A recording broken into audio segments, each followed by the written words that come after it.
Bueno, feliz sábado a todos. Espero hayan tenido una semana productiva y que hayan podido repasar el artículo que vamos a estudiar en esta noche. O vamos a poder mencionarlo y poder sustraerlo de información que ahí está, que en realidad es bastante interesante. Eh, Como ya lo había mencionado, el artículo se llama ¿Cómo la guerra cultural podría romper la democracia? ¿Sí? Este artículo este, es de Zach Staton, que es editor en el periódico Magazine Político, y en realidad este artículo va orientado a una entrevista que él le hizo a James Dyson Hunter, que es un sociólogo que escribió un libro que lleva ese nombre, Guerras Culturales, en la década de los 90, y esto hizo que se popularizara este término, que, se, que son guerras culturales.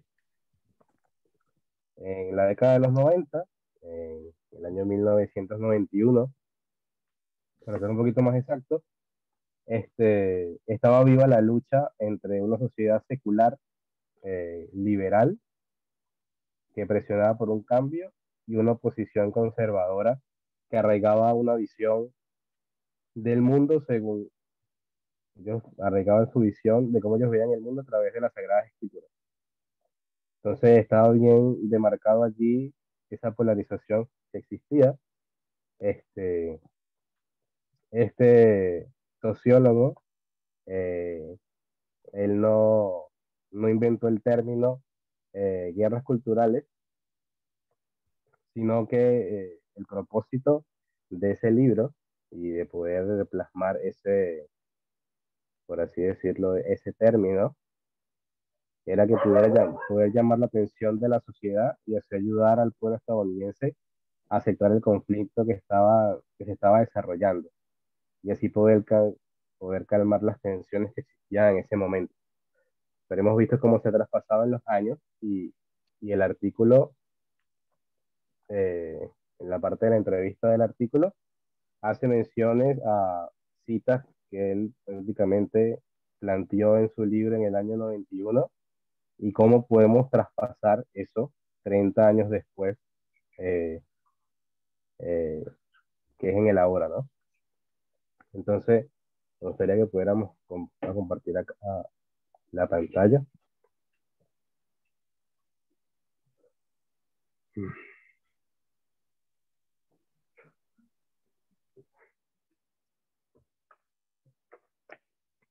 Y hay varios términos, varios fragmentos mm, que él menciona que en realidad son bastante interesantes y, y lo hemos visto y lo hemos mencionado y lo hemos escuchado en las clases de tesis, lo que hemos estudiado últimamente, ¿no?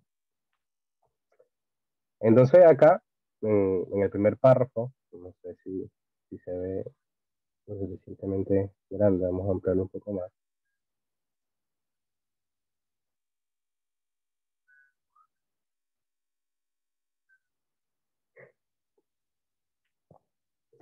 Entonces él aquí hace un paralelo de cómo él ve esta situación 30 años después, ¿no?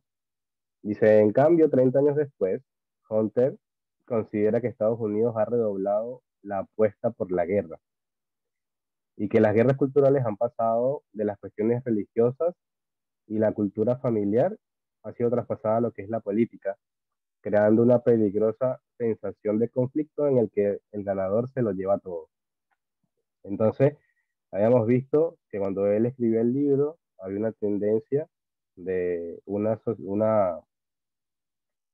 público o secular con tendencias liberales contra los conservadores que tenían una postura eh, que iba orientada a cómo ellos percibían el mundo según las Sagradas Escrituras.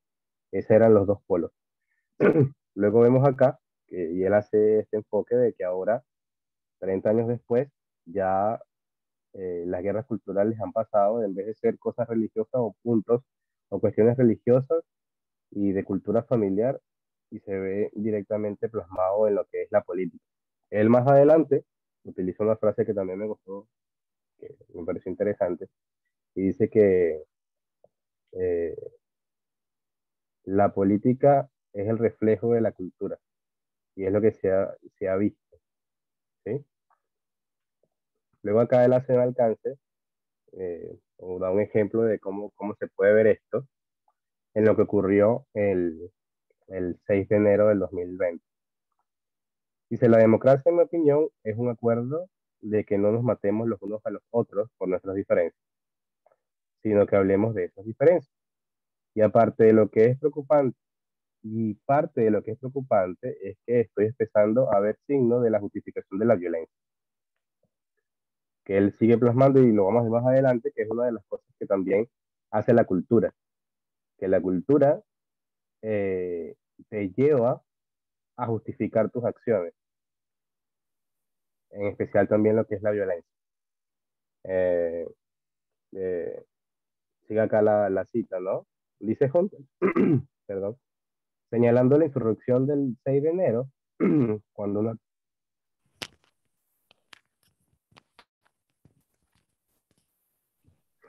perdón, señalando la insurrección que hubo el 6 de enero, cuando una turba de partidarios extremistas de Donald Trump asaltó el Capitolio de los Estados Unidos en un intento de anular los resultados de la elección de 2020, ya que utiliza una frase que en realidad es también bastante interesante, que dice que las guerras culturales siempre proceden, siempre preceden a las guerras de disparos, ¿sí? Las guerras culturales no necesariamente conlleva a una guerra de disparos, pero nunca ha existido o nunca hay una guerra de disparos sin una guerra de cultura, porque la cultura proporciona la justificación para la violencia. Entonces, esto me pareció súper interesante y en realidad es así, ¿no? Cuando nosotros comprendemos lo que es cultura, y lo hablamos el sábado pasado, este, podemos ver que a nivel personal, tanto a nivel eh, de nuestro núcleo familiar, que es lo más pequeño hasta lo más extenso, ahí podemos ver también el tema de la religión, forma parte de lo que es nuestro entorno y forma parte de lo que es nuestra cultura.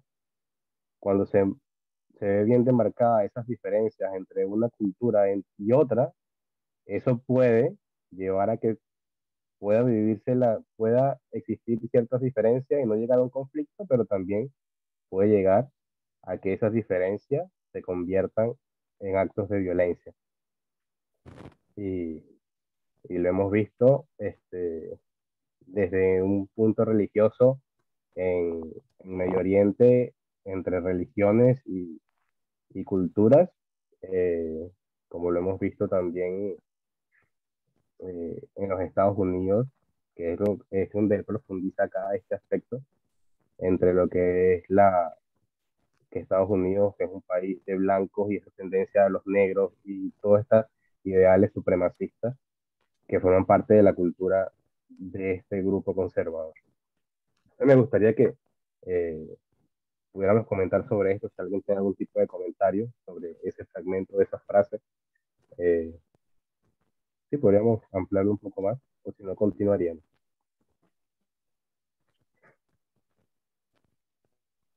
Sería lindo si pueden encender sus cámaras para que podamos hacer un diálogo. Creo que es una, una oportunidad ideal para dialogar.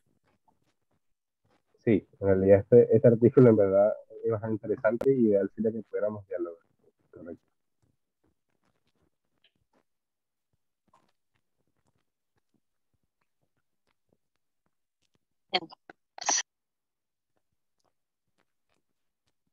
Am, entonces, vamos a hacer así. La persona que quiera participar, levante la mano de manera digital, ahí con las reacciones. Así nosotros dirigimos. pero no se peleen.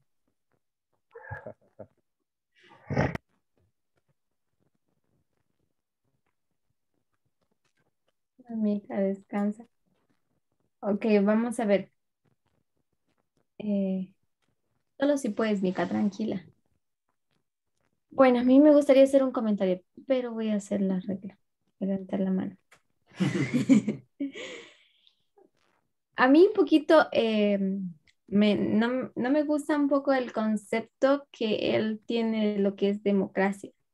Puede que tenga razón en cierta manera, suena bien, pero el concepto que él dice en su opinión, por eso me parece que es un concepto de su opinión, es un acuerdo, para él la democracia es un acuerdo de que no nos mataremos unos a otros por nuestras diferencias, sino que hablaremos de esas diferencias. ¿Y qué significa esto de hablar de esas diferencias? ¿A qué les suena?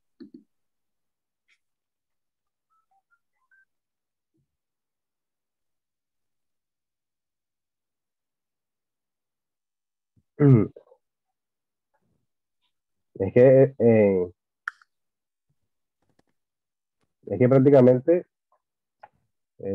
lo que él menciona ya en su opinión, y,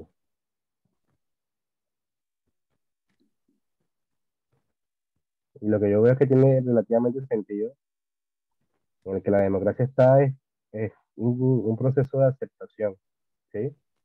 Porque a pesar de las diferencias, poder convivir manteniendo esas diferencias, pero no en todos los aspectos o en todos los procesos democráticos existe lo que es el diálogo, porque nunca se llega a un consenso y siempre están bien diferenciados los polos. Yo creo que no sé, no sé qué es lo que le ves de malo, pero en realidad creo que es lo que se hace en la democracia, por ejemplo, en los parlamentos y todo eso, que están representadas todas las posiciones, el espectro político de punta a punta, y ahí justamente se trata de buscar un consenso para sacar adelante cosas que, que, que le hagan bien al país. Y para eso hay que hablar mucho y hay que negociar mucho, y eso es la política. Ujú. ¿Pero alguien tiene algún otro concepto o ven algo en esa opinión que él emite, su concepto que él tiene de democracia?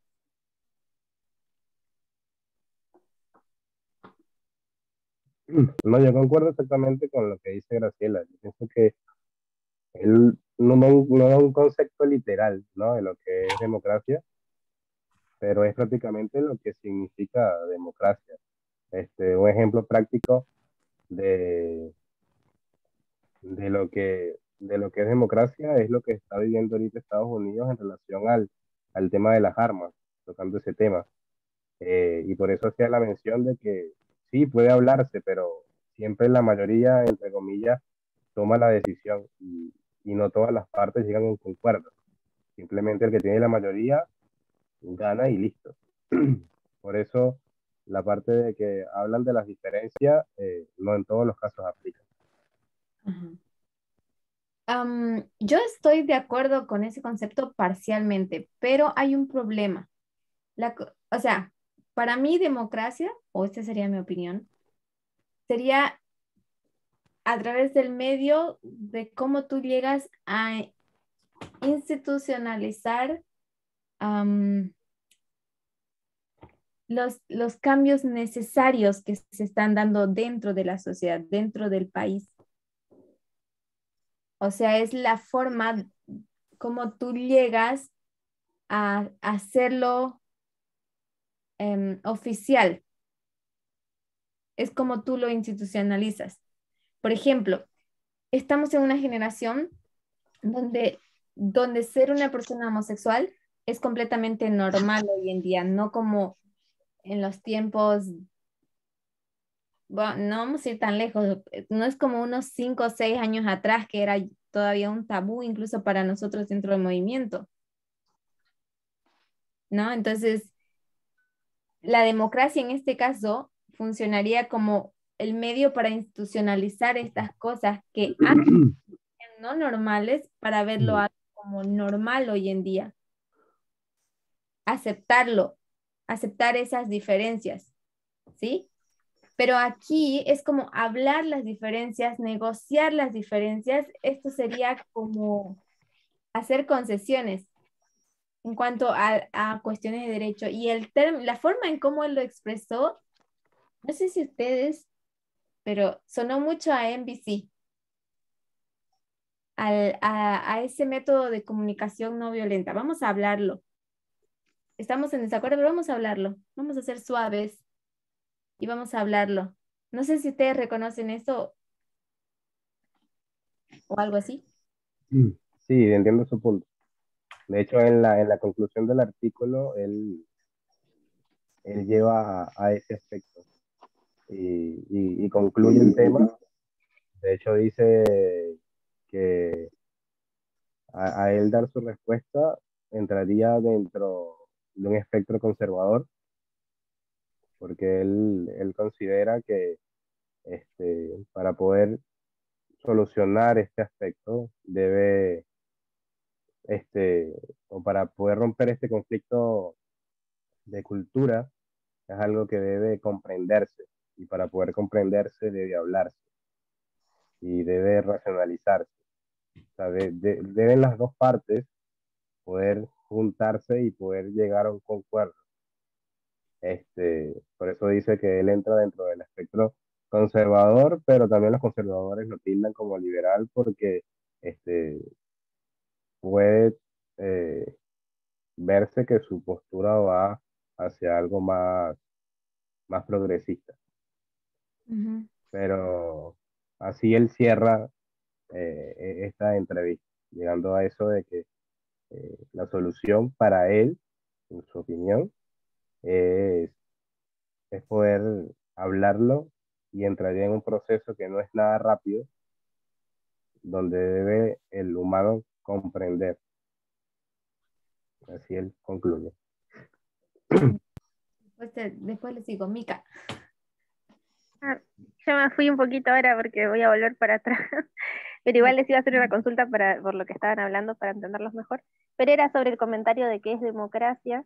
Eh, Tuve la bendición de que justo la visión de mi universidad es abiertamente, intencionalmente hacia los derechos humanos, entonces aunque parezca que, no, por ejemplo, mi carrera, nutrición y un montón no tienen nada que ver, que en realidad totalmente tienen que ver porque estamos en una comunidad y vamos a servir al prójimo, estamos llenos de seminarios obligatorios de este tipo de cosas, y algo que me recordó así súper simple de lo que están hablando y lo que refiere esta persona es, entre todas las definiciones que podemos encontrar de democracia, literalmente democracia quiere decir que es un gobierno manejado por el pueblo, ¿no?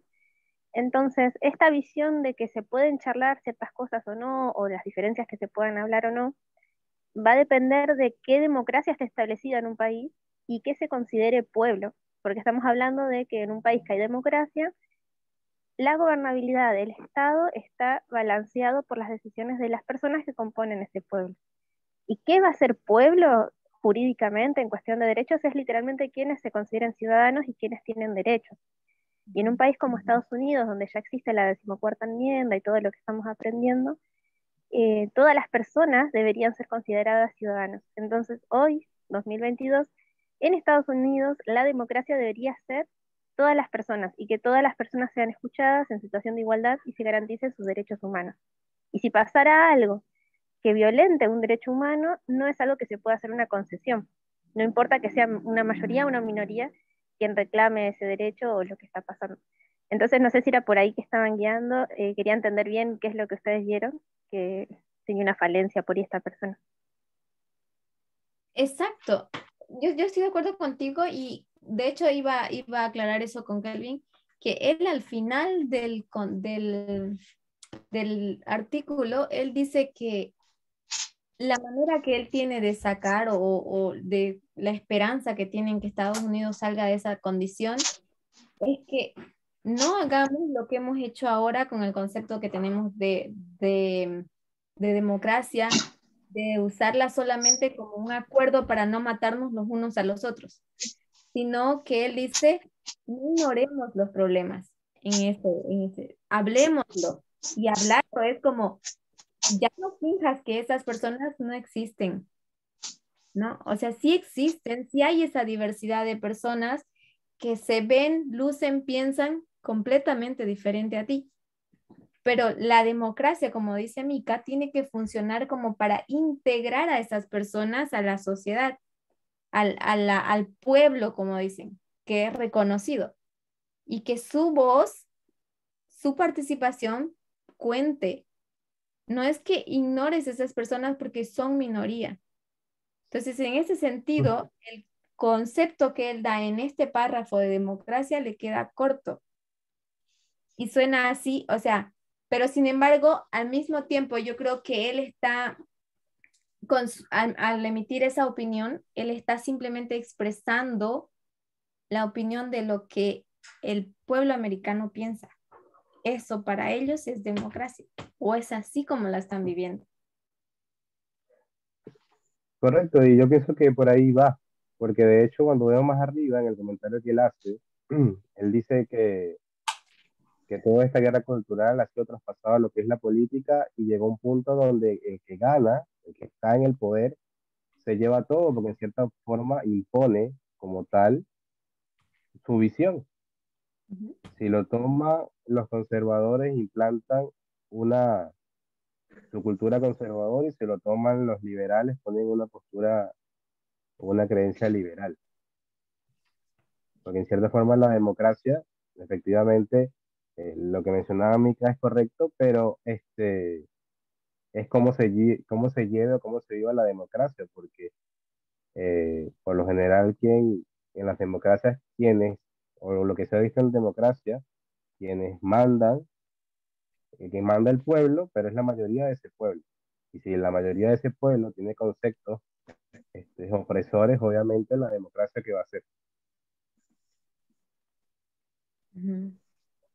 Claro, por ahí sería una democracia deficitaria, como decía un autor que ahora no me acuerdo, creo que era Abramovich, se llamaba, que era interesante porque está bien que la mayoría decide, pero si la mayoría decide en algo que vulnere un derecho humano, ahí hay un límite. Una cosa es decidir quién va a gobernarnos, pero otra es aplastar el derecho establecido ya en el derecho internacional aceptado y en la Constitución de Estados Unidos en este caso, ¿no? O el de nuestro país. Entonces, por más que sean mayoría, que eso es lo que ellos reclaman, de hecho estamos viendo, no tienen derecho a aplastar el derecho de otro ser humano, no importa que sean mayoría.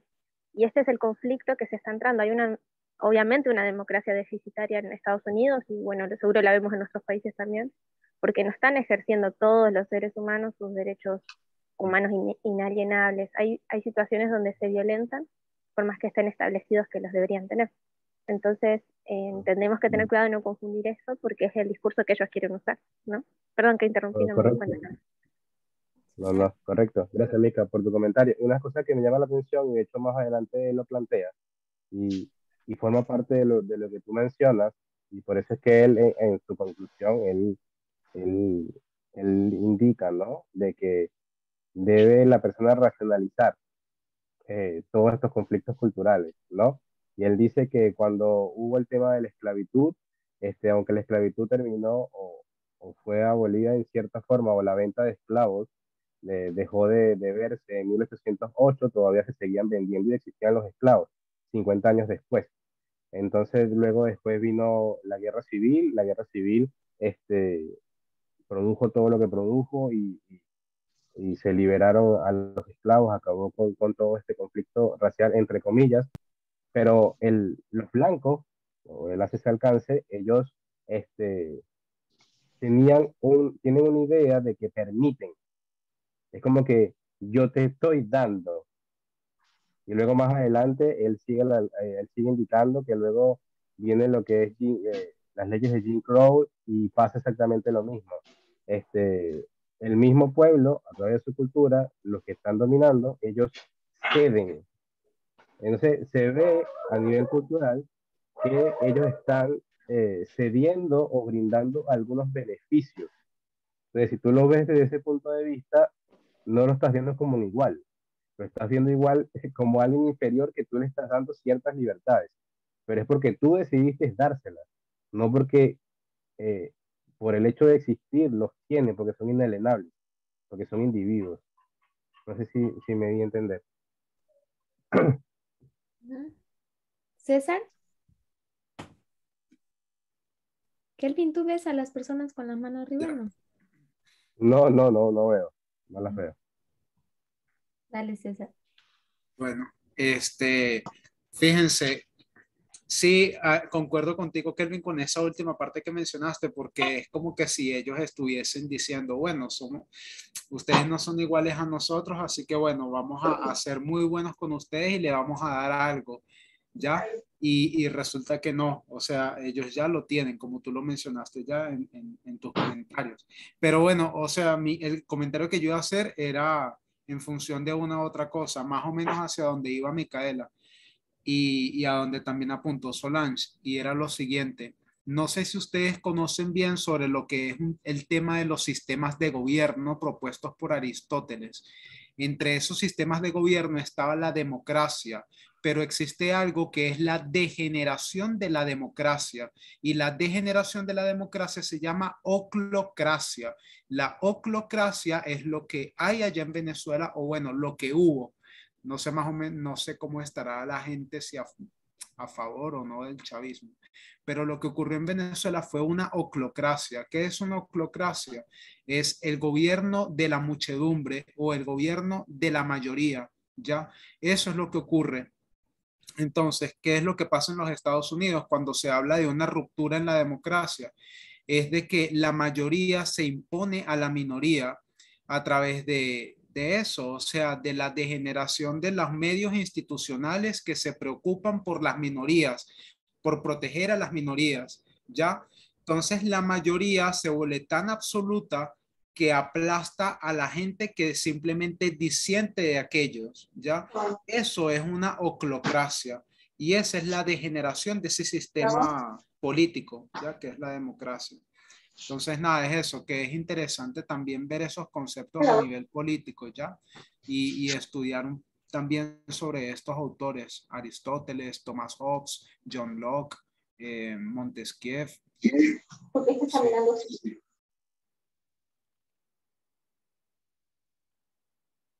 Nada de eso. Súper, muy bien. Tocaste un punto importante.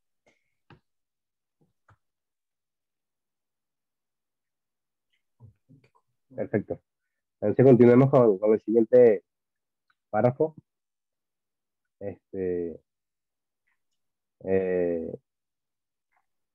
Dice, no, ¿qué ha cambiado, no? Le hacen como una pregunta, dice, en la segunda mitad del siglo XX, la guerra cultural era, en cierto modo, un conflicto cultural que tenía principalmente dentro de la clase media blanca, dice Hunter, que ahora dirige el Instituto de Estudios Avanzados de la Cultura en la Universidad de Virginia, pero hoy en día, a medida que ese conflicto ha crecido, en lugar de solo guerras culturales, ahora hay una especie del conflicto de clase-cultura que ha traspasado a los simples límites de la religiosidad. Y él aquí sigue, amplía un poco, dice, la anterior guerra cultural tenía que ver con la secularización y las posiciones estaban ligadas a la teología y se justificaban en base a ellas, dice Hunter. Eso ya no es así. Rara vez se veía gente de la derecha enraizar su posición dentro de una teología bíblica o una tradición eclesiástica. Hoy en día es una posición que se basa principalmente en el miedo a la extinción. Entonces vemos acá que esta guerra cultural ha ido mutando, podemos decirlo así. Ya no es un tema de secularización o temas religiosos o teológicos, sino que ya es orientada a existir, a no extinguirse, extinguirse, así como suena la palabra. Entonces, luego esto, él lo sigue empleando. Ya hay un comentario de César, pero no lo logro ver. Si alguien lo puede leer. Es el link de Wikipedia, creo que enviaste, ¿no? Es y un hay otro. Ya. dice él. Es- Ujú. Léelo tú. No, no. Bueno, él dice, se ve el tema de la amenaza del grupo allí, ¿no? Am, Eso me recuerda al artículo de cómo la Constitución se volvió cristiana. Yo iba a decir más bien que hace referencia a esa teoría conspirativa de el reemplazo, ¿no? Es que los extranjeros o los inmigrantes van a reemplazar ahora los ciudadanos. Eso también se ve en Europa, se ve en Estados Unidos fuertemente por el número de migración, la cantidad de migración.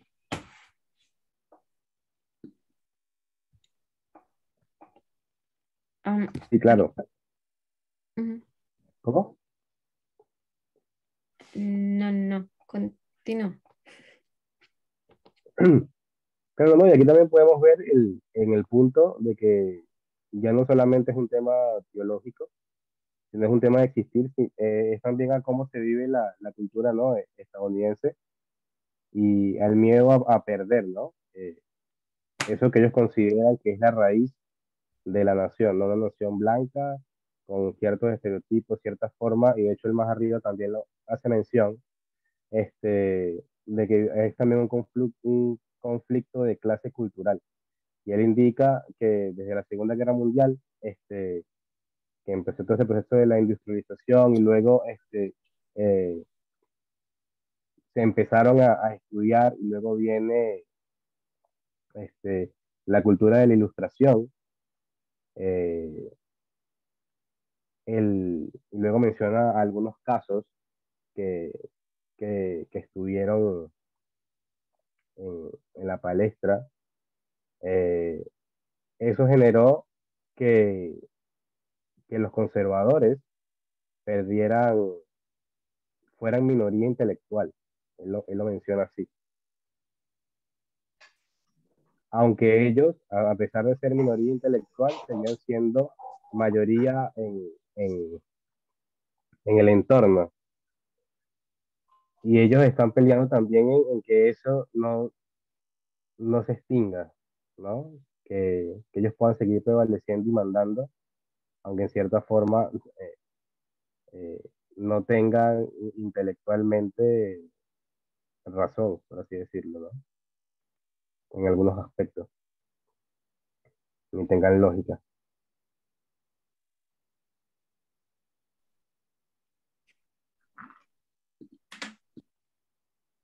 Kelvin, aquí me parece interesante que podemos ver que él está comparando y lo que él olvida es contrastar, pero él está comparando lo que era no, está contrastando, no está comparando. La guerra cultural en el siglo XX, que era una cuestión de clases, ¿no? Y dice, se encontraba más, el problema estaba más en la clase media y media que sería trabajadora y la clase baja, ¿no? Media baja sería. Y Ujú. después dicen, en 1991, para resolver ese problema, en ese entonces, ellos lo que hacen es que usan la política como medio para lidiar con esos temas culturales que se estaban dando. Y entre esos están la revolución de los 60, que con los derechos civiles, está con el caso del aborto, está con el caso de los homosexuales, eh, habían otros temas más, pero todos esos temas ahora están resonando exactamente, ¿no? Entonces, por eso me parece importante que se entienda lo que pasó en 1991. Ahí hubo la transición, ahí es cuando se empezó a politizar lo que es el concepto cultural, digamos, ¿no? O sea, esa guerra cultural, todo se tornó, esa democracia, se puede decir que todo más bien se tornó político ahora. Sí, correcto. Y el aspecto y el problema, él acá lo resume en esta frase que dice que en cuestiones de política uno puede transigir. En cuestiones de verdad moral, últimamente no.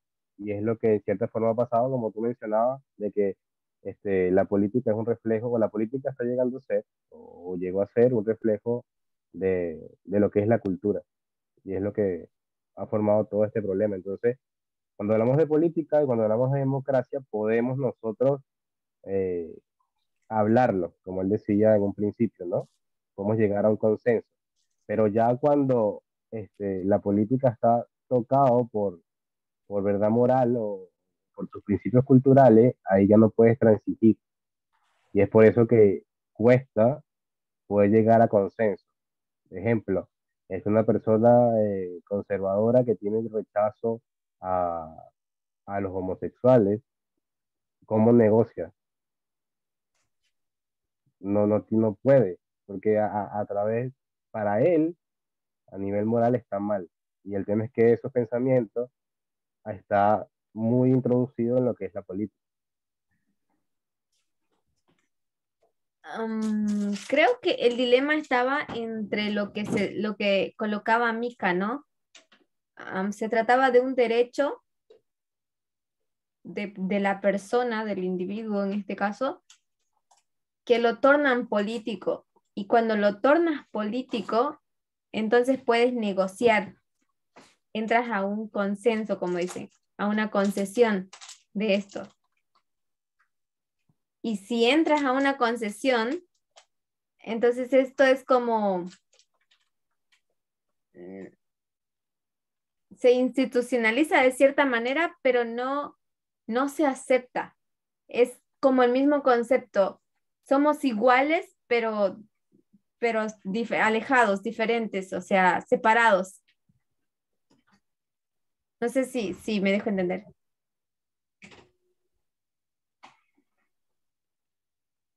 Pero es que igual en ese marco, este, y por eso es que él indica, ¿no? De que en cierta forma allí no hay igualdad.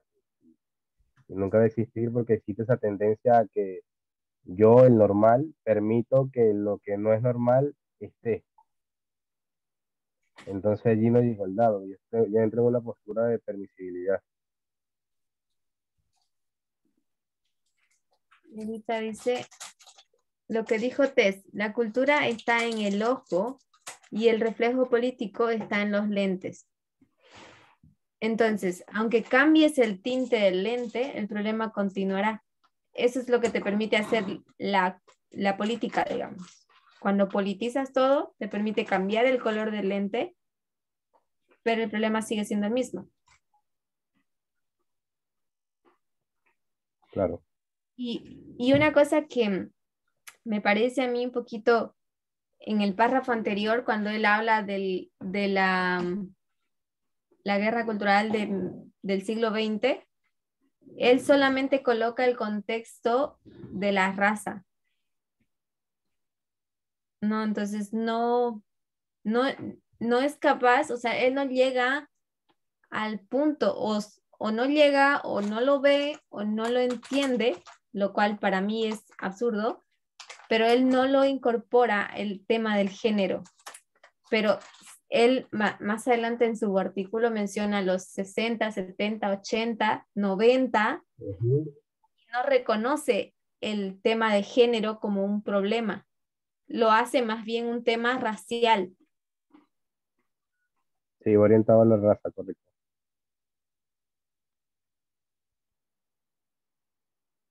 Ok, era eso.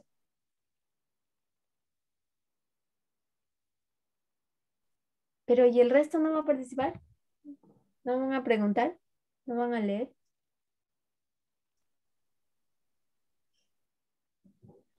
Tengo una pregunta.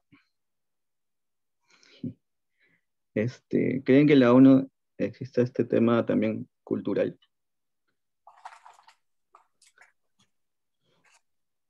Digamos, en el caso de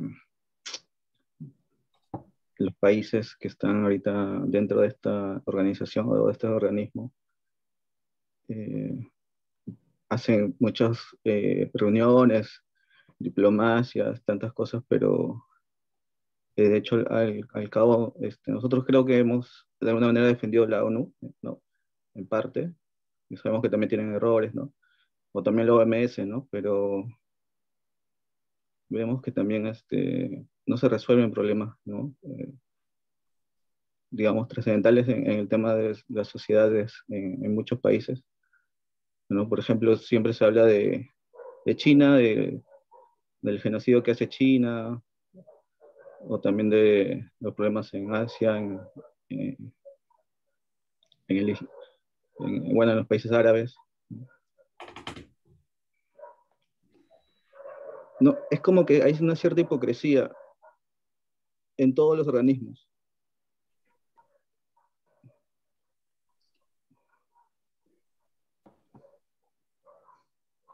No entendí la pregunta. Ya, ok. Bueno, ahora, porque tengo un poco frío acá, así que... El tema es que nosotros, ¿cómo podríamos llevar una solución? Cuando hablamos de democracias, hablamos de países, ¿no? Que están también ahorita dentro de la ONU, ¿no? Porque son países que están tratando de solucionar problemas de los mismos países que quieran avanzar hacia los derechos humanos. ¿Cómo podríamos buscar una solución para real en este caso? Pero ya, digamos, mirándolo como un organismo como la ONU. Creo que antes de buscar una solución debemos entender bien el problema. Yo creo que a pesar de todo lo que entendemos sobre la igualdad, eso no es tan profundo todavía. Hay que ir más al fondo para encontrar la raíz del problema. Si bien ya se identificaron ciertos rasgos que son cruciales, hay más. Y, es más, ¿Mm? ¿por qué, Matías, te interesa ahora el papel de la ONU en ese contexto? Porque la ONU es una organización donde todos los países firmaron, ¿no? Un acuerdo, ¿no? Para que entre todas estas democracias, ¿no? Puedan ejercerlas bien. Entonces, pero vemos que muchos países que están dentro de la ONU no defienden, o mejor dicho, no ejercen bien la democracia y a la misma vez, obviamente, los derechos humanos de las personas que viven en cada uno de estos países también son afectados. Ya.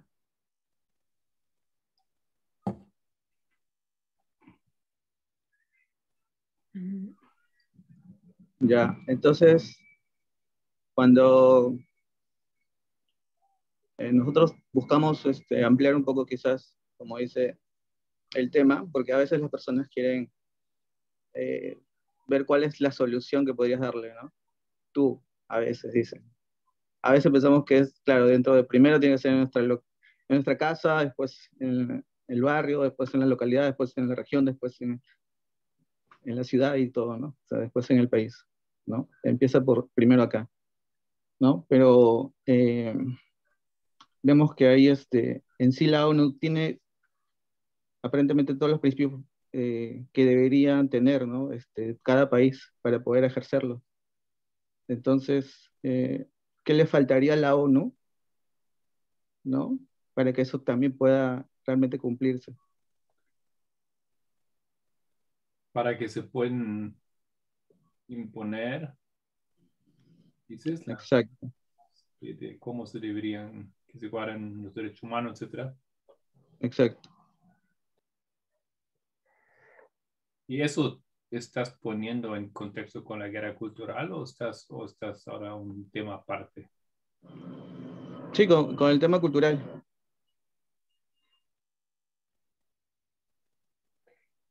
Creo que existe un problema en el planteamiento. Es que de cierta manera estás insinuando, y dime si estoy equivocada, que como ellos han firmado este acuerdo, entonces ellos tienen que estar forzados a cumplir este acuerdo. ¿Sí? Y tú entonces estás diciendo que la ONU debería exigir a estos países que respeten este acuerdo. Sí, por ejemplo, en la guerra de los Balcanes, ¿no? Yo leí que intervino la ONU. Creo que hay un acuerdo en Ginebra, ¿no? Eso, que también se aplicó. Entonces, como que se refrenó, ¿no? Esta guerra. Vemos que, o sea, a ciertos países donde ellos intervienen o ciertas situaciones, como en ciertas otras situaciones que ellos no lo hacen, ¿no? Entonces, veo que hay bueno, quizás no comprenda bien sobre el tema, ¿no? En realidad, siendo sincero. Pero siempre me he preguntado eso, ¿no? Estaba buscando esa información, pero es como que a veces pueden y a veces no. Sí, Matías, yo creo que la ONU, o sea, son limitadas sus posibilidades, ¿no? Era a base de una idea de prevenir guerras mundiales, así como había. Y entonces, ¿qué puede hacer? La ONU no, o sea, los países tienen que tener la voluntad de someterse a decisiones o a las normas, ¿no?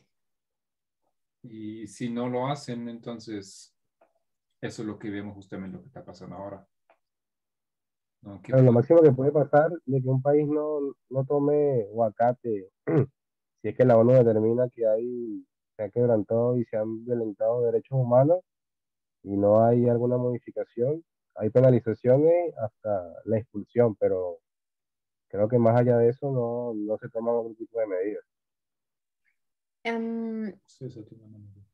César, la mano primero.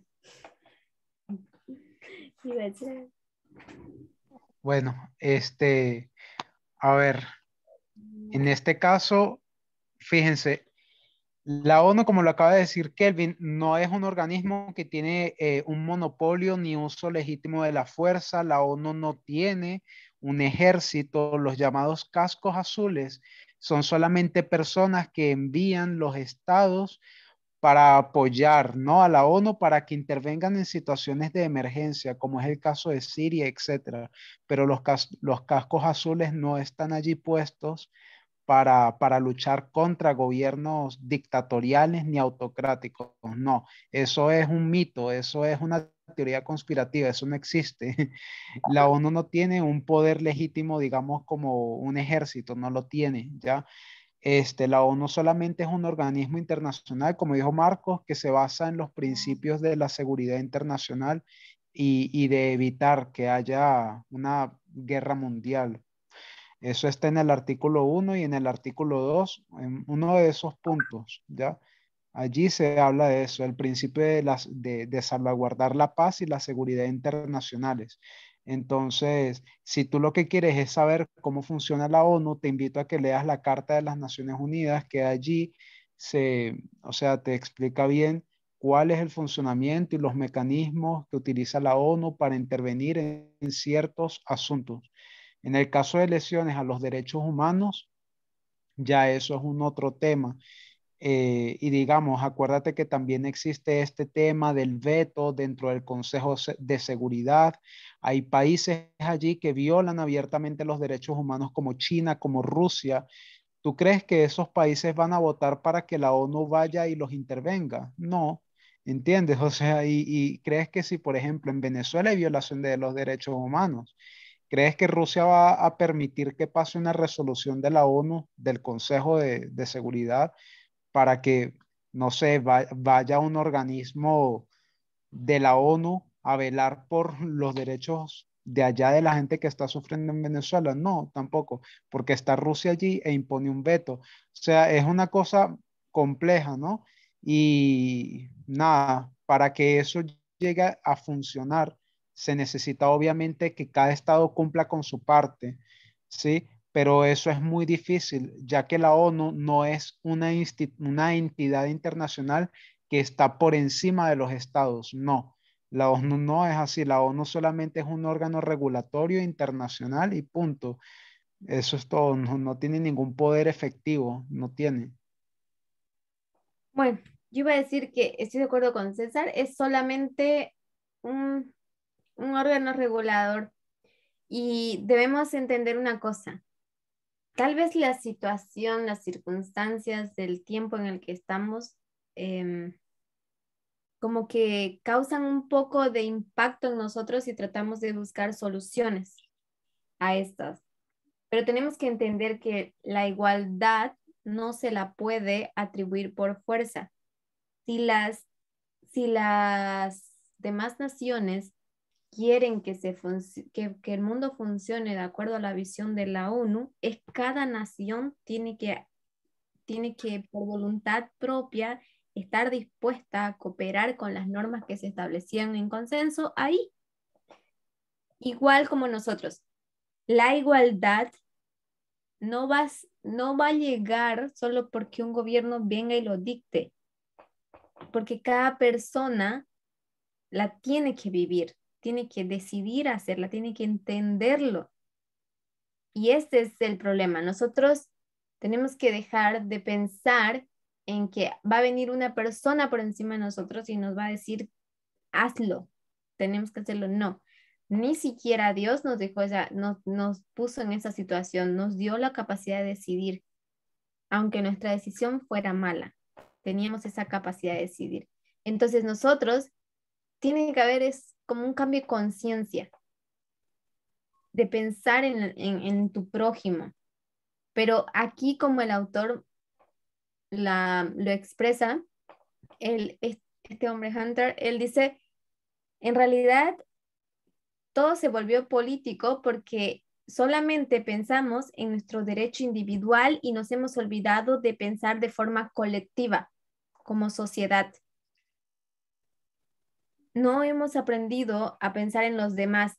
Entonces es importante, por ejemplo, que entendamos el concepto de qué significa politizar o qué significa, por ejemplo, institucionalizar. Porque si entendemos esto dentro del contexto como él lo va a plantear, aclara bastante lo que está sucediendo. Y cuando Kelvin llegue a ese lado, yo les voy a ir compartiendo los links que tengo. Kelvin, continúa. Ya, perfecto. Aquí, en este fragmento, Perdón, Hunter habla sobre... ¿Sí? perdón, pero sí. De hecho, sí, yo levanté la mano por eso, pero ya. Lo que estaba viendo es que todas estas respuestas me hacen ver que esta Agenda 2030, de la cual habla mucho la iglesia, bueno, y muchas personas que incluso también, no sé si son de iglesia, pero hablan también de esto, que son conspiradores y todo este tema en redes, ¿no? Porque ellos hablan que justamente esta Agenda 2030 de la ONU es la que va a imponer esto de la igualdad de género. Entonces, con todo lo que hemos estado viendo y hablando ahorita, bueno, lo que ustedes han mencionado, yo creo que esto es imposible, ya que la ONU, como dice, no puede imponer eso, ¿no? Entonces, va a depender mucho de las personas que estén liderando, ¿no? La democracia. Y bueno, muy gracias por todos los aportes. Kelvin, un ratito, Marco tiene la mano levantada. Sí, todavía estoy un poco luchando con la pregunta de Matías, honestamente, especialmente aquí en contexto con nuestro texto. Hay una parte donde el autor de la entrevista pregunta cómo se puede resolver esa guerra cultural o esa tensión, digamos, que puede llegar a causar una guerra caliente con armas, como él explica, ¿no? Y a veces ya ha causado. Y no sé si tú en ese contexto has visto la idea de las Naciones Unidas, como intervenir o hacer algo, pero lo que él explica aquí, hay una manera de hacerlo. esa guerra cultural, ¿no? Esa división profunda en la sociedad que nosotros hicimos, incluye obviamente el tema de la igualdad y del feminismo, etc. Y esto es un proceso muy largo, dice él, ¿no? Es mediante mediaciones, mediante instituciones, básicamente educar al pueblo, ayudar a cambiar la opinión y la percepción del tema, ¿no? Porque explica él una cosa muy interesante arriba. Aunque tú intervienes con una guerra civil, como fue en Estados Unidos, eso no cambió la cultura de la gente acerca de la esclavitud, la percepción de los negros. No cambió nada. Después se tenía que sacar la enmienda 14. Eso no era suficiente. Disculpa, la 13ª, primera, la 14ª enmienda. Todo eso no fue suficiente. Después salieron los Jim Crow Laws y todo esto no fue suficiente.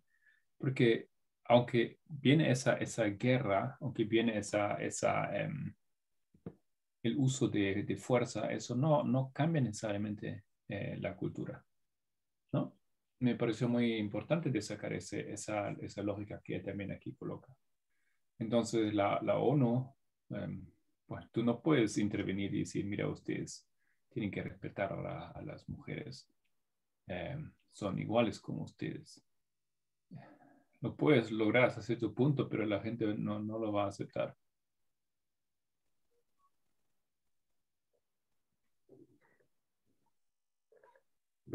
Sí, correcto. Como mencionaba Marco, es un proceso, Hunter indica eso, ¿no? Que es un proceso extenso eh, y viene de manera personal, donde se racionalice en realidad el punto y se llegue a ese consenso. Mientras eso no se solucione, no se llega a esa conclusión o los individuos no lo internalicen, no se va a poder solucionar este tipo de conflicto, esta guerra de cultura.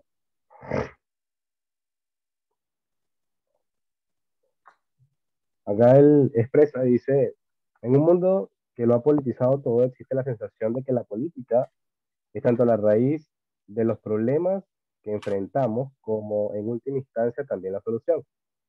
Pero el argumento más amplio que planteo es que la política es un artefacto de la cultura, es un reflejo. La cultura subyace en nuestra política.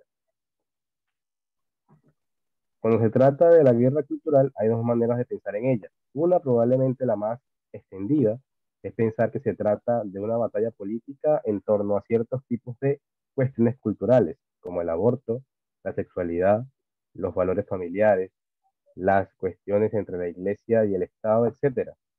Y por tanto, la guerra cultural consiste realmente en la movilización de recursos políticos de personas y votos y partidos en torno a determinadas posiciones sobre cuestiones culturales. En ese sentido, una guerra cultural tiene que ver con la política.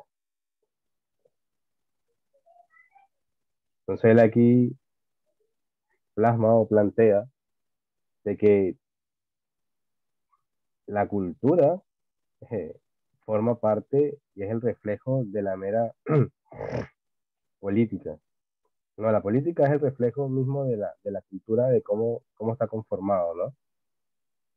Y cómo existen estos dos polos eh, culturales luchando en un mismo entorno que se vuelve o se ve inmiscuido en lo que es la política.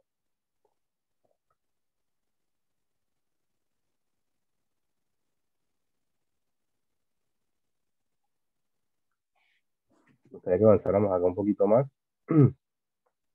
Que hay una pregunta que le hacen. Dice, los cambios que usted analizó en la guerra cultural se produjeron en gran medida durante 30 años anteriores, básicamente desde principios de los años 60, con el movimiento por los derechos civiles, la revolución sexual, el movimiento por los derechos de los homosexuales, la liberación de las mujeres y las reacciones que siguieron. Ya han pasado 30 años desde la publicación de su libro, ¿cómo ha cambiado la guerra cultural en este tiempo? Entonces dice que 30 años después de que él creó su libro, en las últimas décadas se ha producido un importante cambio demográfico e institucional. La enseñanza superior moderna siempre ha sido portadora de la ilustración y en ese sentido de la secularización. Lo que ocurre en el periodo posterior a la Segunda Guerra Mundial fue una expansión masiva de la educación superior y de la economía basada en el conocimiento. Y con ello se produjo un cambio cultural mayor, lo cual solía ser competencia de los intelectuales, se convirtió en la competencia de cualquiera que tuviera acceso a la educación superior. Y la educación superior se convirtió en una de las puertas a través de las cuales se pasaba a la vida de clase media a clase media alta. Entonces también habíamos visto en los textos anteriores que también la guerra cultural se había planteado en clases sociales. Entonces vemos acá cómo se ha visto cómo la educación empezó a cambiar este entorno. Ahí Iris hizo un comentario. Ah, Marco tiene Sí. en el chat. Perdón, era para decirle a Matías que ese artículo ayuda mucho. A mí, por ejemplo, ayudó bastante a aclarar la pregunta, porque él como que se refería a que él notaba, no sé si le entendí bien, que él notaba que también veía déficit o erosión en la ONU. Entonces, ese artículo es muy bueno, Matías, y aclara dudas. Perdón. Ok. Ahora, esa respuesta que acabas de leer, Kevin, tú dijiste 30 años pasaron, ¿no es cierto? Eso fue el que el entrevistante ahí resuma, ¿no? ¿Y por qué eso es para nosotros, de punto de vista profético, tan interesante lo que él menciona ahí? ¿Cómo? En esa respuesta, en esa pregunta, ¿puedes poner más arriba? No leyó la pregunta. Sí. Los cambios que usted analizó, ¿no? Sí, correcto. 30 años. Eso que, ¿a qué año se va él con esa pregunta? No sé, en la pregunta, él indica que él escribió el libro en los años 90. ¿Cuándo Y él exactamente? escribió sobre los cambios, ¿Cuándo exactamente? en el 91. Exacto, eso es importante. Te ¿Por qué es eso importante?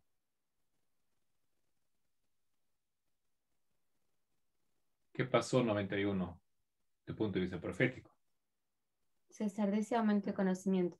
¿No es cierto? Entonces, ¿recuerdan? Eso es el aumento de conocimiento. Después, poco tiempo después, se va a publicar la revista El Tiempo del Fin, ¿no? En 96. Sí, correcto. En el 96. Entonces, en 91 marcamos como el aumento de conocimiento. Y lo que aquí tenemos básicamente es el argumento que nos ayuda a comprender en qué consiste la ley dominical, ¿no? Que no consiste en esa unión de iglesia y Estado. Entonces, por eso esa comprensión aquí del papel de la cultura es parte del aumento de conocimiento. Y es interesante que también son los 30 años de nuestra historia en la línea de los 144,000 que tenemos, ¿no? Y hay un punto más que él dice aquí, por ejemplo, el tema era, como dice, la economía de conocimiento. Como bien marcó César, es el aumento de conocimiento, pero esta historia de la economía del aumento de conocimiento también se vio en una etapa cuando da la revolución, creo que es la misma, no, un poco antes, en la revolución de Lutero, Martin Luther King. no, de Martín Lutero. también ellos estaban en una época de oscuridad y cuando ellos se rebelan y causan esa revolución, ellos también de repente ya pueden acceder al conocimiento y empiezan a escalar estatus social, digamos, ¿no? La gente. Entonces, lo mismo, la misma historia se repite aquí. Entonces, lo que se puede ver es como Marco enmarca aquí claramente que en 1991 ya ella se reconocía que el problema era una cuestión cultural.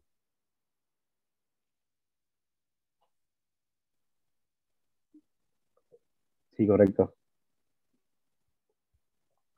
Y es sorprendente cómo, en cierta forma, estuvo allí y ahorita lo vemos lógico, lo vemos claro y, y hace un mes, más o menos, no lo entendíamos, no lo veíamos de esa forma, pero cómo estuvo allí plasmado. Ujú. Sigue acá el párrafo, ¿no? Y dice, con ello se produjo un cambio, un profundo cambio cultural. La revolución de los 60 y las protestas políticas, culturales y sexuales de la época se institucionalizaron y desafiaron las nociones fundamentales de lo que era correcto, decente, bueno y justo. Y en cierto modo, lo que se produjo a finales de los 70, en los 80 y los 90, fue una reacción contra el desafío que representaba ese cambio estructural. Los conservadores, especialmente los cristianos conservadores, ya sean católicos o protestantes, se encontraron a la defensiva contra las nociones progresistas de la estructura familiar, los valores familiares y la sexualidad. El aborto era una cuestión crítica y quizás la más importante. Entonces, con todos estos movimientos de este, los derechos civiles, los derechos humanos, este, produjo esta conmoción, ¿no? O esta lucha o esta guerra contra los conservadores en esos 30 años, ¿no? Y lo vemos también traspasado a estos 30 años más desde que se conformó, desde que se escribió el libro, ¿no? Lo vemos ahora actualmente. Y luego acá sigue diciendo que Martin y Martin, historiador eclesiástico de Chicago, hizo en una ocasión que tras la ley Voltaire, que esta ley es la que hablaba sobre la prohibición, y el juicio de Scopet, eh, este juicio de Scopet fue donde se puso a prueba la ley Butler, donde en el condado de Tennessee se prohibía la enseñanza de cualquier otra contraria a la Biblia en relación a la creación. Entonces este Scopet eh, era un profesor de educación física que empezó a enseñarle a sus estudiantes sobre la evolución. Entonces fue llevado a juicio porque estaba contrario a lo que era la ley Butler. Entonces sigue diciendo que los protestantes evangélicos se convirtieron en una minoría cognitiva, una minoría dentro de los ámbitos intelectuales, pero siguieron siendo una mayoría social y de comportamiento, que era lo que yo les mencionaba hace un instante, ¿no? Habíamos visto que este, en el principio, una de las cosas que marcaba también esta guerra cultural eran las clases. Luego eh, cuando se empezaron eh, hubo esa libertad en cierto sentido de poder estudiar y empezaron estas personas a escalar culturalmente y a hacer estos planteamientos orientados más a lo científico, a lo intelectual. Este, aquí menciona cuando se internalizó lo que era la cultura de la ilustración y la posilustración, este, los conservadores y los protestantes evangélicos pasaron a ser una minoría, pero una minoría intelectual, cognitiva, pero aún así ellos seguían siendo lo que era la mayoría social y en el comportamiento. Eran básicamente los dueños de la América media. Luego sigue diciendo, lo que hemos visto desde entonces es la continuación de estos cambios estructurales. La cultura de la ilustración y de la posilustración se ha trasladado a las universidades y a otras instituciones culturales importantes. Y estas instituciones culturales están dominadas por supermayorías de progresistas. Los conservadores ven esto como una amenaza existencial. Esa es una frase importante. Lo ven como una amenaza existencial a su forma de vida, a las cosas que consideran sagradas. Así que mientras la anterior guerra cultural era realmente sobre la secularización y la posición y las posiciones estaban ligadas a la teología y justificadas sobre la base de la teología, y se ya no es el caso. Rara vez se ve gente de la derecha enraizar su posición dentro de una teología bíblica o una tradición eclesiástica. Hoy en día es una posición que se basa principalmente en el miedo de la exclusión. Y es más que todo también, yo lo conecto con lo que mencionaba, lo que mencionábamos el sábado pasado sobre los estudios de la anciana Tess, de que ahorita el conflicto lo vemos ya en el tema de cultura, del interno, y ya no en un marco religioso o teológico. Y es porque sencillamente eh, los conservadores en ese sentido ya no se basan en posiciones teológicas o bíblicas o eclesiásticas, sino es un tema ya de donde se está viendo en riesgo su forma de vida, cómo ellos viven, cómo es su entorno, y qué es lo que ellos consideran bueno y qué es lo que ellos consideran malo. ¿Algo que quieran comentar, mencionar acá? Si Marco tiene... Sí, a ver.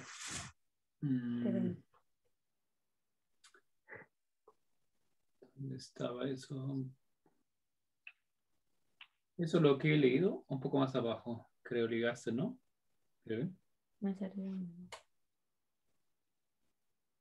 Lo que leí más arriba. Eso quería comentar algo ahí. Se me fue el texto. ¿Qué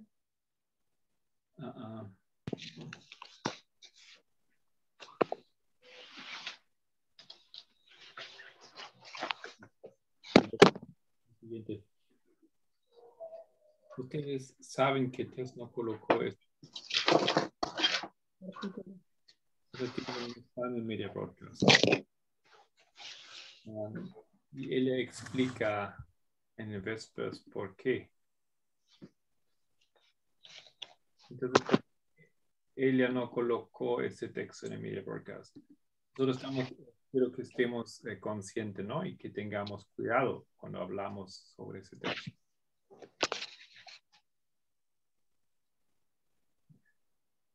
¿Cuál es el asunto aquí?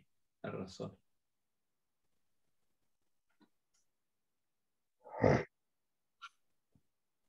¿Cómo?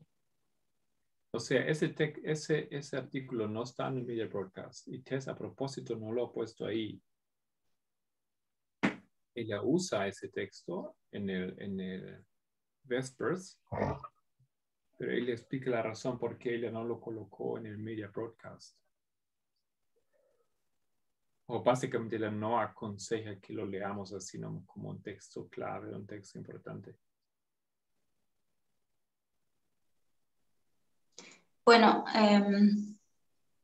yo creo que ella lo que hace es tomar el punto relevante de este artículo. Y hay algo que ella dice y algo que yo también estoy tratando y traté en el estudio de este artículo de poder verlo, y se me hizo bastante difícil, esperando que tal vez alguien más podría verlo.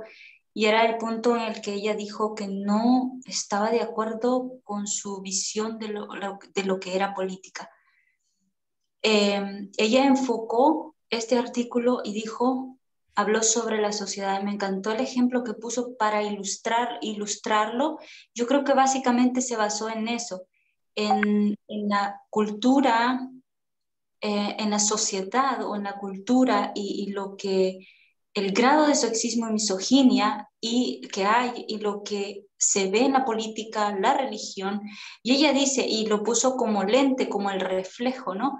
Y ella dice, no me importa si es religioso, si es ateo, si es, o sea, X, ya saben, si no dice el problema es lo que lo que la sociedad dice, o sea, el grado de misoginia de la sociedad. Entonces ella mencionó muchos ejemplos como Jimmy Savile y todos otros en el estudio, pero sí dijo eso, y lo importante de eso es lo que nosotros vamos a tamizar de este artículo, ¿no? Cómo aprendemos a tamizar ese porcentaje que es correcto y ver lo que no es correcto.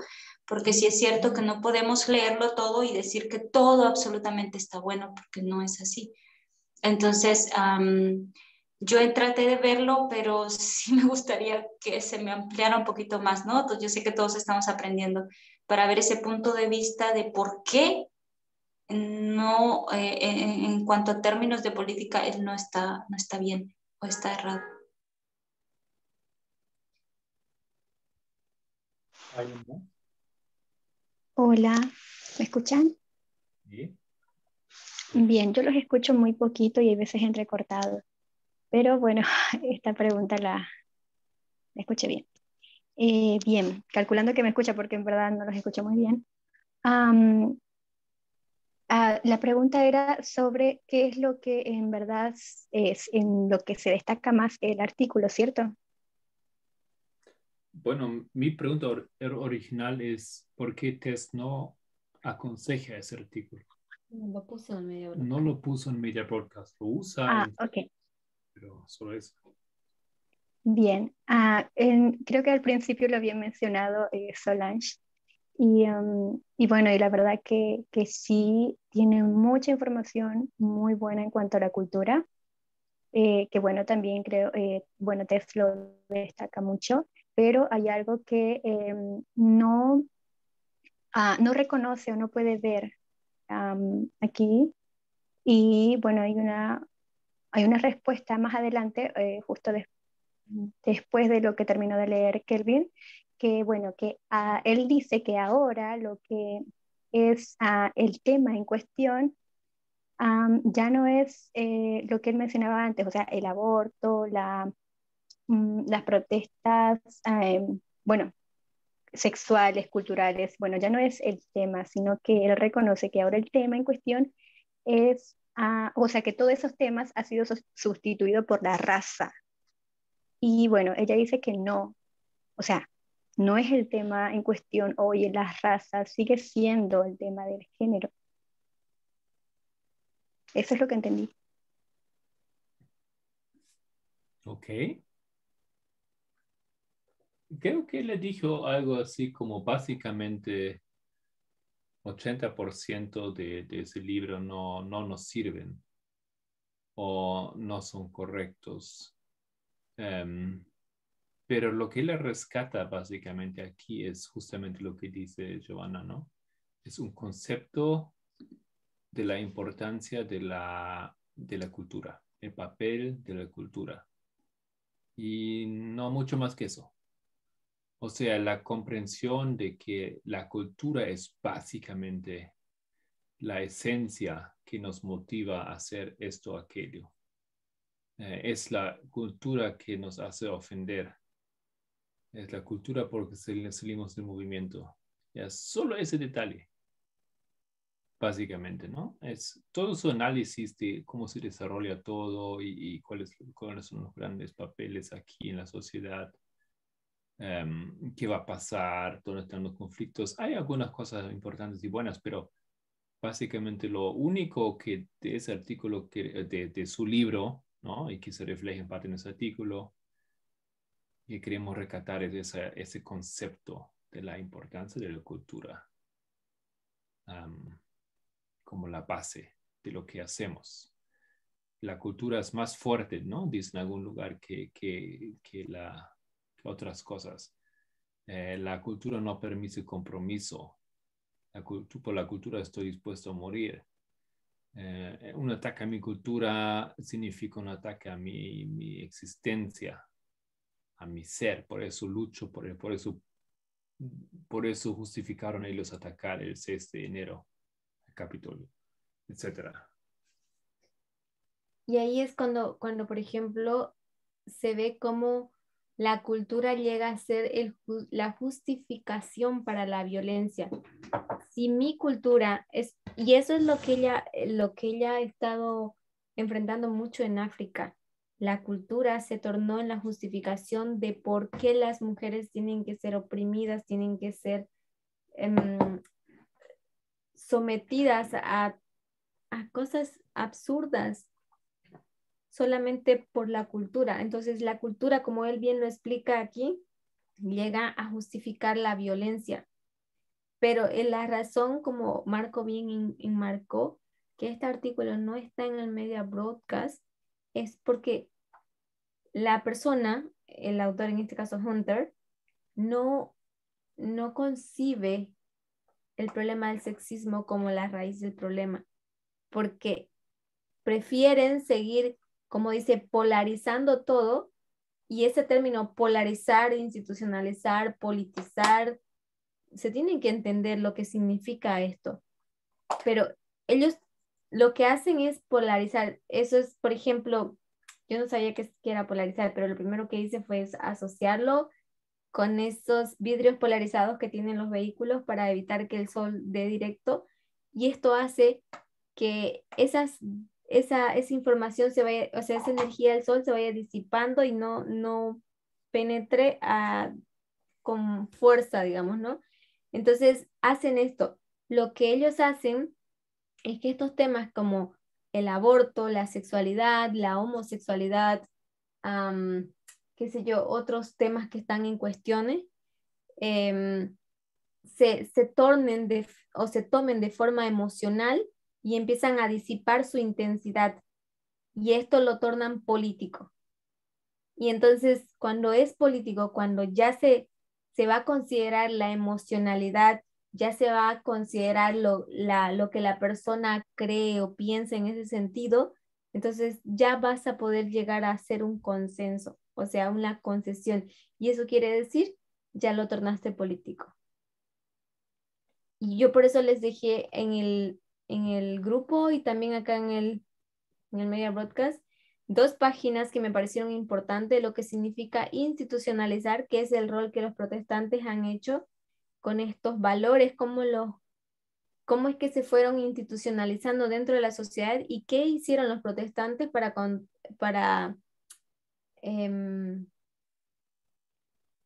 protestar contra esto y volver a estipular qué es lo que es correcto desde su visión moral que ellos tienen, según el artículo. Yo solamente la primera página es para explicar el concepto de institucionalizar, lo que significa, y la segunda es para explicar qué significa politizar.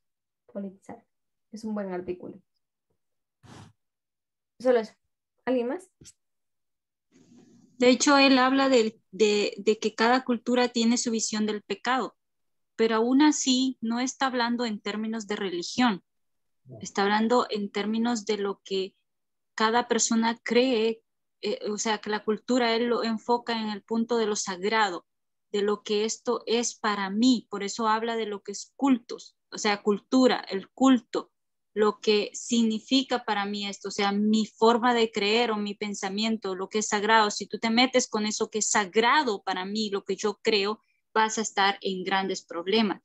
Entonces, lo que yo pude entender de lo que te dijo acerca de eso, y puso el ejemplo de la sociedad, de la cultura, y ella dijo que lo que la sociedad hace, o sea, la cultura, es más peor de lo que puede hacer la Corte Suprema. Entonces, viendo y enfocando que el gran problema, como el autor dice un problema profundo, dice que hay algo profundo, pero eso profundo está en el ojo, o sea, está en la cultura, allí está lo profundo. Entonces, él puede decir, cada cultura tiene su visión del pecado, y incluso él dice, es una palabra anticuada, ¿ya? Pero se refiere en última instancia, a lo que es profano, no puede permitirse ni debe permitirse. Entonces, aún así, lo que yo veo y lo que ella dijo es que por ejemplo, eso que yo creo que es sagrado, o sea, y que como puso el ejemplo, por ejemplo, de Jeff, puso el ejemplo de Jeff y ella dijo, perdón, que lo sagrado para él no era la Biblia, ni siquiera las líneas o el mensaje profético, sino que lo sagrado era la cultura. Entonces ahí es donde hizo la pregunta, por ejemplo, y esto para recordarlo, ¿no? ¿Qué pasaría si quitas tu ojo, por ejemplo? ¿Harías todo lo posible para no quitar ese ojo? ¿Harías cualquier cosa para evitar cortar ese ojo? Pero si tu ojo te es ocasión de caer, córtalo, quítalo de ti. Entonces, creo que es un proceso sumamente doloroso y duro, sobre todo individualmente también, ¿no? Para nosotros. Entonces, podemos quitarnos esos lentes, podemos ponernos otros lentes, pero quitarnos el ojo, o sea, la batalla individual, quitarnos el ojo, eso es lo que es más difícil y es una lucha sumamente dura, pero eso es lo que se demanda, ¿no? Y obviamente lo que la sociedad no puede ver. Entonces, bueno, básicamente eso es. Muy bien. Importante esa aporte. aclaración, sí. Kelvin. Sí, yo considero que hemos tocado los puntos cruciales, ¿no? De este artículo. Creo que se ha llegado al punto claro, ¿no? Donde, de hecho, ahí lo tenía remarcado y Giovanna lo mencionó y lo mencionaron también en este instante que este, este artículo tiene algunos aspectos interesantes porque nos muestra cómo la cultura de cierta forma afecta, ¿no? Y cuáles son, eh, cuál es lo peligroso, ¿no? Que, y en qué entorno, en qué foco puede ser peligroso la cultura, pero él no concientiza en realidad el, el problema y la prueba que nosotros en este momento sí identificamos, ¿no?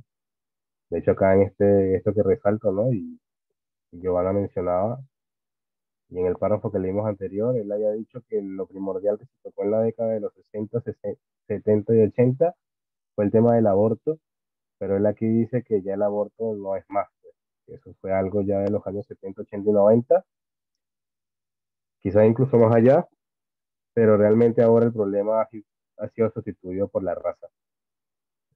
Este, eh, y era lo que mencionábamos, ¿no? Que en un momento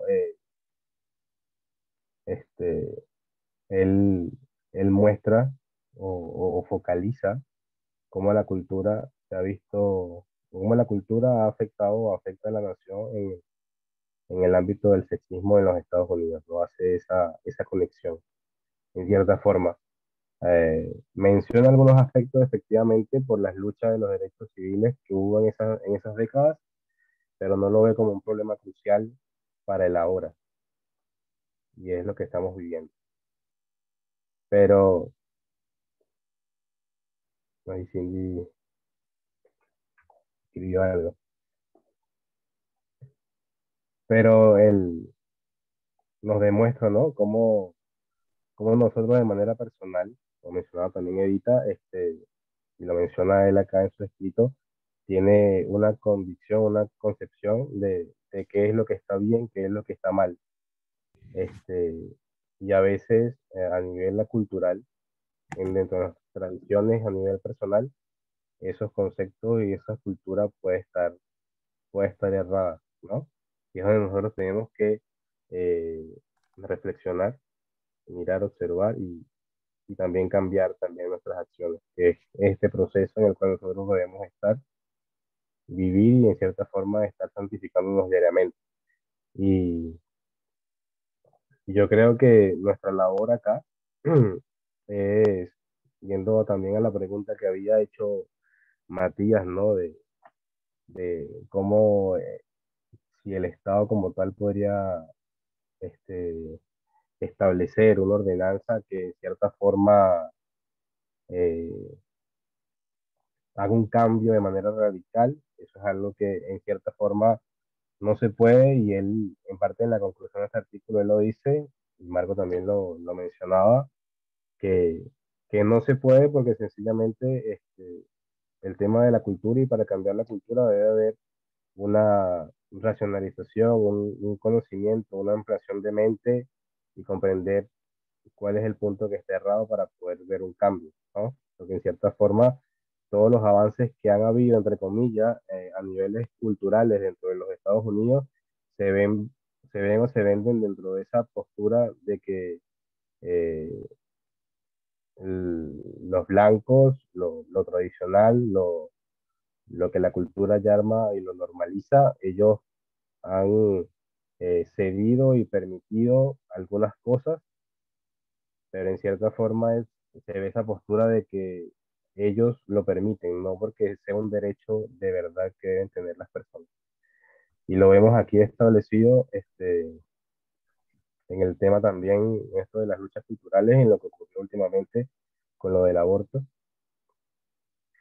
eh, y cómo estos países, estos estados ya tomaron su decisión y en contra de lo que, en contra de los derechos de ese grupo de personas, y cómo pueden quebrantar y violentar esos derechos porque ellos interponen entre sí su cultura y lo que ellos consideran correcto y lo que es para ellos pecado y qué es lo que se puede transigir y que no.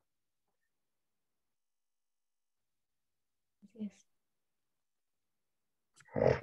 Entonces este artículo en verdad es interesante. Eh, Ahorita que lo mencionamos y lo hablamos y quizás no topamos a profundidad el punto que la anciana antes quería mencionar, pero sí nos ayudó a concientizar un poco y a poder leer de manera correcta toda la información y, y no tomarla como una verdad absoluta todo lo que está aquí, sino poder tomar lo que en realidad no nos compete y cómo podemos nosotros utilizar este texto quizás para argumentar algunos puntos, pero no es como tal la raíz del problema lo que él plantea, porque sí tiene, nada más por el simple hecho de no mencionarlo, es porque sencillamente no lo ve como un problema, y eso lo encasilla, podríamos decirlo, en un acto de misoginia, porque cómo no ve los problemas de los derechos en relación a la igualdad de la mujer en este momento de la historia, ¿no?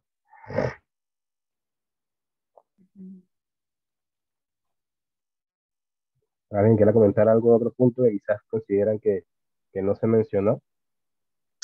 Sabes, En el caso de Kelvin, aborto. Sí. eso que dijiste último me hizo recordar a lo que el feminismo radical ve en sí, cómo mira la misoginia y cómo ve el sexismo, cómo ve que esto es algo tan profundo, tan antiguo, tan fundamental, ¿no? Cómo mira la misoginia desde ese punto de vista tan profundo. O sea, por eso el feminismo radical sí puede ver lo que la cultura es o hace. Obviamente no estamos hablando de que toda la cultura es mala, ¿no? Sino que estamos viendo el sexismo allí, ¿no? La cultura sexista, ¿cierto? Entonces, por eso cuando yo leo este artículo y todo, veo al autor escribiendo y diciendo y mencionando, incluso menciona y compara con la guerra civil, y dice que antes de llegar a esa guerra civil hubo una batalla de mente sobre mente, es decir, tuvo que haber luchas, ¿no? De pensamientos, ya sabes, ¿no? Y llegó un momento en el que explotó, al igual que en los 60 hay luchas de pensamientos, personas piensan de una forma y de otra y todo eso, pero lo que yo quiero decir es que como el feminismo radical, si esto se viera desde el punto de vista como lo ve el feminismo radical, sería totalmente diferente, ¿no? Porque entonces verías lo que realmente es profundo y verías el problema en sí, no solamente de una manera muy superficial o no sé cómo decirlo, no es superficial, quizá muy política. Técnica o política, algo así, ¿no? Que a la hora de poder responder lo vas a hacer de una manera ética, quizá. Entonces, pero no lo ves como es en sí, no ves el monstruo horrible que es, ¿ya? ¿Me entiendes? Entonces, esto me hace eso, ¿no? Pensar y también en la importancia y que me da un poco de temor cuando leo artículos así o que no son enviados al medio broadcast, cómo tamizar, cómo sacar lo que realmente es, como dijo Solange, ese 20%, ¿ya? ¿Cómo obtengo ese 20%? Y realmente yo quiero agradecer, ¿no? Porque igual Solange, hablé con Solange esta mañana, ¿no? Y ella lo mencionó, incluso eso, de que qué importante es este ejercicio para nosotros, porque así podemos sacar y aprender o entender qué es ese 20% y poder desechar ese 80% de los artículos. Solo quería comentar eso. Y gracias, agradecerte por la clase, Kelvin. Ya, muchas gracias también a todos ustedes. Les sugiero que resumimos aquí, porque mañana podemos continuar. Y sería bueno que ustedes reflexionen, Matías, a ver si hemos respondido tu pregunta realmente. Piénsalo, a ver, mañana podemos continuar hablando sobre ello. Y esa pregunta que coloca Edita, por ejemplo, ¿no? ¿Cómo tamizar? ¿Cómo tamizar?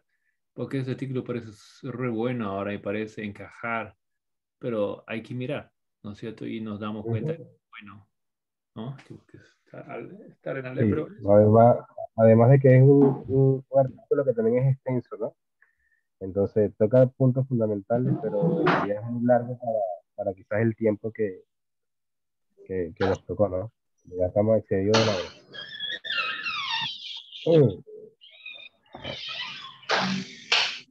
muy bien.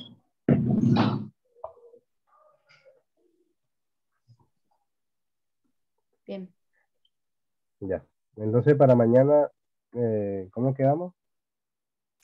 Para mañana se van a discutir las dudas del primer y segundo artículo, o sea, de este nuevamente y del que Edita dio. Así que si pueden darles una repasada, sería buenísimo. ¿Ok? Traten de profundizar con todo lo que se ha discutido ahora, revisar los links que se compartieron para que ustedes puedan entender los conceptos y estar más dentro del tema, y esto nos va a ayudar como que a elaborar mejor nuestras preguntas también.